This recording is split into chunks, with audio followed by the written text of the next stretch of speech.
Hello everyone, कैसे हैं आप सभी। इस बार मैं लेकर आई हूँ कोजागोरी लुक्की पूजो, जो कि बंगालीज के लिए बहुत ही सुंदर सा एक सेलिब्रेशन होता है और इसको हर साल शरद पूर्णिमा के दिन मनाया जाता है। इस बार मैंने जो थीम रखा है रेड एंड व्हाइट। आप जानते हैं बंगालीज के लिए ये दो कलर बहुत ज्यादा इम्पोर्टेंट होता है। वो अपने जितने भी ऑथेंटिक सेलिब्रेशन है उसमें से जरूर से आप इन दो कलर की प्रायोरिटी जरूर देखेंगे। मैंने सोचा क्यों ना इस बार रेड एंड व्हाइट को ही बैकग्राउंड में रखा जाए। और आप देख पा रहे होंगे बैकड्रॉप पे मैंने एक DIY भी किया है और पुरानी चीजों का भी इसमें इस्तेमाल किया है। आगे आगे मैं आपको बताती चली जाऊंगी। मैं चाह रही थी बिल्कुल रॉ चीज से मैं साड़ी बनाऊं और मुझे लगा कॉटन ही लेना ज्यादा बेहतर होगा, क्योंकि सिल्क यहाँ पर प्योर मिन पाना थान में थोड़ा मुश्किल था। इसलिए मैंने कॉटन में ही रेड एंड व्हाइट का कॉम्बिनेशन का इस्तेमाल किया है। और ये जो बॉर्डर आप देख पा रहे हैं ये एक लेस है जिसको मैंने इसमें लगवाया है। ये मैंने खुद नहीं बनाया है, मैंने किसी से बनवाया है। और ये ब्लाउज भी मैंने बनवाया है। इस तरह से कई और साड़ियाँ भी मैंने बनवाई हैं और आपको आगे दिखाऊंगी किसी वीडियो में। आप यहाँ पर देखिए डेकोरेशन के लिए मैंने कुछ इसमें इस्तेमाल किए हैं। हेयर के लिए जो भी मैंने चीजें आज तक परचेज की हैं वो बहुत ज्यादा ऑथेंटिक नहीं लगती हैं और बहुत ज्यादा वियर्ड लगती थी। मार्केट में बहुत सारे ऐसे हेयर क्लिप्स मिलते हैं जो कि चोटी जैसे दिखाई पड़ते हैं और ऊपर पिन लगा होता है या क्लिप लगा होता है। इसी तरह से मैंने एक चीज परचेज की और उससे मैंने हेयर को यहाँ पर बनाया है। और देखिए ये बहुत ज्यादा अच्छा लग रहा था और रियलिस्टिक भी लग रहा था। साथ ही साथ यहाँ पर जो उनकी ब्यूटी है बहुत ज्यादा निखर कर भी आ रही थी। इसके बाद मैंने डेकोरेशन किया कुछ कलर्स को लेकर, क्योंकि ब्रास पे बने हुए ये जो पेंट हैं बहुत जल्दी निकल आते हैं, इसलिए हर साल मैं इसे फिर से डेकोरेट करती हूँ। और ये डेकोरेशन के बाद इस बार बहुत ज्यादा सुंदर दिखाई पड़ रही थी माँ। ऑर्नामेंट्स यहाँ पर जितने भी सारे हैं आपको मैंने पहले ही शेयर किया है, आप जाकर चेक कर सकते हैं पुराने वीडियोस। ये वेस्ट बंगाल से मंगाए हुए मीशो से प्रोडक्ट्स मैंने परचेज किए हैं। ये बहुत अच्छे लगे मुझे। और देखिए माँ कितनी सुंदर दिखाई पड़ रही है इनमें। इस बार भोग में मैंने तिल का लड्डू और नारियल का लड्डू बनाया और ये एक दिन पहले ही मैंने बना लिया था। नारियल को ग्राइंड करने के लिए हमने एक मशीन परचेज किया था अमेज़न से। सोशल मीडिया पर कहीं से मैंने इसे देखा था और ये बहुत ज्यादा यूजफुल है। अगर आप नारियल की चीजें बहुत ज्यादा इस्तेमाल करते हैं तो आप ये मशीन खरीद सकते हैं। ये अमेज़न पे अवेलेबल है और बहुत ज्यादा इजी गोइंग है और साल में एक आध बार हम इसको इस्तेमाल करते हैं और अभी भी बहुत ज्यादा ये अच्छे से वर्क कर रहा है। और नारियल के लड्डू बनाने के लिए कभी भी ड्राई ग्राइंड किया हुआ नारियल का इस्तेमाल नहीं करिए। उससे ज्यादा अच्छा होता है कि आप इस तरह से रॉ नारियल का जिसमें पानी हो उस नारियल का इस्तेमाल करिए। और ग्राइंडर से किया गया इस तरह से जो लड्डू बनता है वो बहुत ज्यादा डिलीशियस होता है और इसमें कोई भी सीक्रेट रेसिपी नहीं होता है या बहुत अलग सा ट्रिक इसमें अपनाया जाता हो, ऐसा कुछ नहीं है। आप सीधे ग्राइंड किए हुए नारियल को गुड़ में डाल दीजिए और साथ ही साथ पकाते रहिए। हाँ, एक चीज ध्यान रखिएगा कि कहीं पर भी इसको छोड़ना नहीं है, नहीं तो ये नीचे लग जाएगा। आपको चलाते आपको ऐसा लगेगा कि एक समय ऐसा आ जाएगा कि वो अपने आप में स्टिक होने लगता है। आपको थोड़ा चलाने में तकलीफ महसूस होगी, तो आपको समझ जाना चाहिए कि ये लड्डू बिल्कुल बनने के लिए तैयार है और इसके बाद आप लड्डू आसानी से बना सकते हैं। आपको अमेज़न पे एक बैकड्रॉप स्टैंड मिलेगा, आप अपने साइज को चूज करके आप खरीद सकते हैं। और ये बैकड्रॉप की सबसे अच्छी बात क्या है कि हर बार अपने थीम को आप बदल कर इसको इस्तेमाल में ले सकते हैं। और मैंने पिछले साल किए गए चुनरी जो माता के लिए चढ़ाई गई थी या उससे भी पिछले साल की जो पुरानी चुनरी है वो हमारे पास पड़ी रहती हैं, तो आप चाहें तो इसका इस्तेमाल DIY के तौर पर कर सकते हैं। और देखिए ये कितना ब्यूटीफुल लग रहे हैं। ये जो पर्दे थे मैंने मंदिर के लिए बनवाए थे कभी, और ये देखिए बिल्कुल नए के नए लग रहे हैं क्योंकि बहुत कम इस्तेमाल हुए हैं। तो मैंने सोचा क्यों ना हम इस बैकड्रॉप को इस चुनरी से डेकोरेट कर दें और ये बहुत सुंदर लग रहा था। आप खुद देखिए ये बनकर बहुत ही ब्यूटीफुल बन गया है। आप चाहें तो एक स्टेपलर खरीद सकते हैं जो कि वुड पे स्टेपल हो जाता है बड़े आसानी से और ये बहुत ज्यादा अच्छा है DIY के लिए। आगे देखिए मैंने यहाँ पर गोविंदो भोग राइस परचेज किया है। ये इंडिया गेट के ब्रांड से भी आजकल मिलने लगा है। आप चाहें तो इस राइस का इस्तेमाल खिचड़ी बनाने के लिए कर सकते हैं। बंगालीज स्पेशली खीर और खिचड़ी बनाने के लिए इस राइस का इस्तेमाल करते हैं। इसकी अपनी एक खुशबू भी है, पर आजकल बहुत ज्यादा खुशबूदार ये राइस नहीं मिलता है। ऑथेंटिक जो राइस है उसमें बहुत ज्यादा खुशबू होता है। और यहाँ पर मैंने इस बार सेवइयां बनाई, खीर नहीं बनाया। खीर की मैंने इस बार खिचड़ी बनाई। ये प्रिपरेशन आज का ही है, यानी कि कोजागरी लुक्की जिस दिन है, और इस वजह से मैंने 2 वीडियोस में स्प्लिट किया है इसको। और आगे देखिए यहाँ पर मैंने अल्पना के लिए इस बार रेड कलर का इस्तेमाल किया है। और ये कोई red colour special red colour नहीं है, ये पेंट करने वाले कलर है। इसको आसानी से निकाला जा सकता है। आपके फर्श में अगर आपने बना भी दिया है तो ऐसा नहीं है कि ये इसको परमानेंटली बनाया जा रहा है, ये इजीली वॉश किया जा सकता है। तो ये रेड कलर बनाने के पीछे मेरा पर्पस ये था कि व्हाइट पर जो है वो अल्पना दिखाई नहीं पड़ेगा बैकग्राउंड में, इसलिए मैंने सोचा क्यों ना इस बार हम रेड कलर का इस्तेमाल करते हैं अल्पना बनाने के लिए। और ये बहुत ज्यादा ब्यूटीफुल लग रहा था। अल्पना बनाने में बहुत ज्यादा मजा आता है, क्योंकि बचपन की यादें मेरी जुड़ी हुई हैं इससे। हर बार मेरी मम्मी कहती थी बेटा अल्पना लगा दो, तो ये अल्पना की आदत मेरी बनी हुई है। और कोजागरी लुक्की पूजो बहुत अच्छे से सेलिब्रेट किया जाता था। हम हमेशा बचपन से ही इन चीजों में बहुत ज्यादा इन्वॉल्व होते थे। माँ हमें टास्क देती थी, हमें घर सजाना होता था, साफ सुथरा करना होता था, मंदिर को सजाना होता था। और ये जो माँ की जो छाप है पैरों की, वो बनाने की भी जिम्मेदारी मेरे पास होती थी।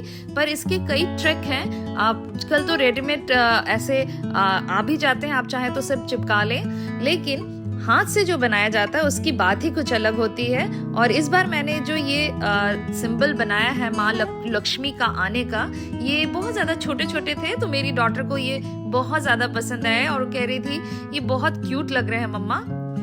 कोजागरी लुक्की पूजो वेस्ट बंगाल में शरद पूर्णिमा के दिन बहुत अच्छे से मनाया जाता है। और आप जानते ही हैं कि दिवाली पर हम यहाँ पर नॉर्थ में लक्ष्मी और गणेश को एक साथ पूजते हैं।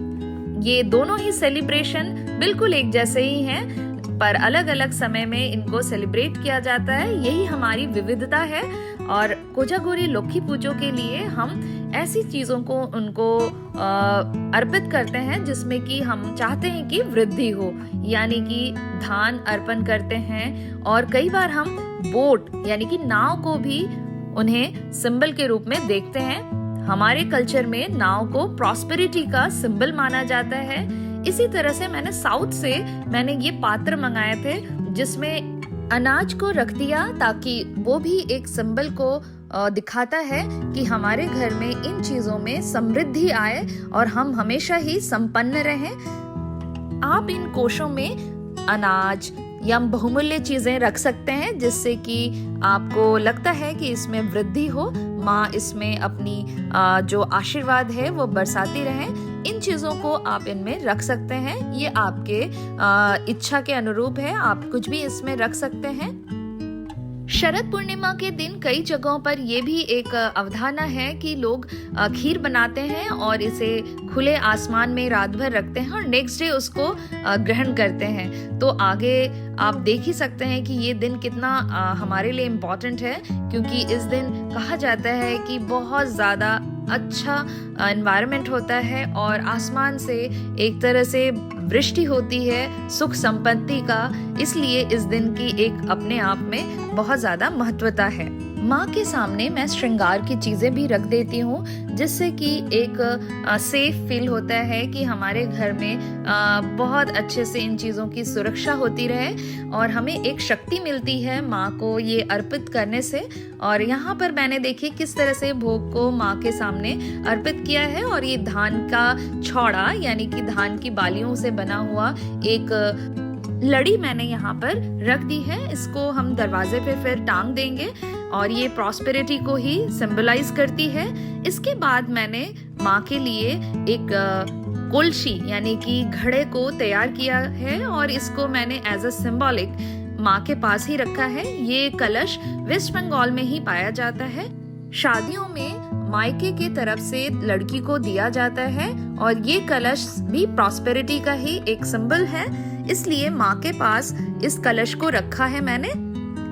चाँद माला जो कि वेस्ट बंगाल में पूजा में जरूर से इस्तेमाल में किया जाता है, चाहे वो लक्ष्मी पूजा हो, चाहे वो दुर्गा पूजा या फिर काली माँ का पूजा, ये तीनों में ही आप देखेंगे ये चाँद माला का इस्तेमाल किया जाता है। माँ के लिए इस बार फ्लावर मैंने लोकल घरों से ही उठाया है, जिनके घर में ये फ्लावर्स मिल रहे थे मैंने ये वहीं से लिया। और ये देखिए कितने सुंदर लग रहे हैं, और इस मौसम में यहाँ पर बहुत ज़्यादा ये पर्पल कलर के फ्लावर होते हैं।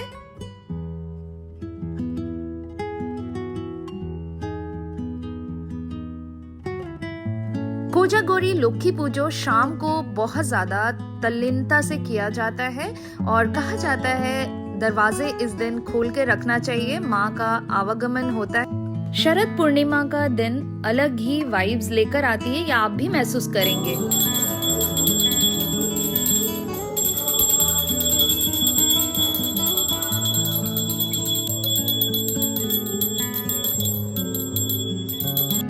मेरी डॉटर ने खुद से इस सेलिब्रेशन में अपनी इन्वॉल्वेंस दिखाई, ये मुझे बहुत अच्छा लगा, और मैं चाहती हूँ कि आगे भी ये चीज़ें बहुत अच्छे से वो सीखे। हमारी कोशिश होती है कि जनरेशन को नई चीज़ें सिखाया जाए, आगे उनकी मर्जी है चीज़ों को वो कितने अच्छे से सीख रहे हैं।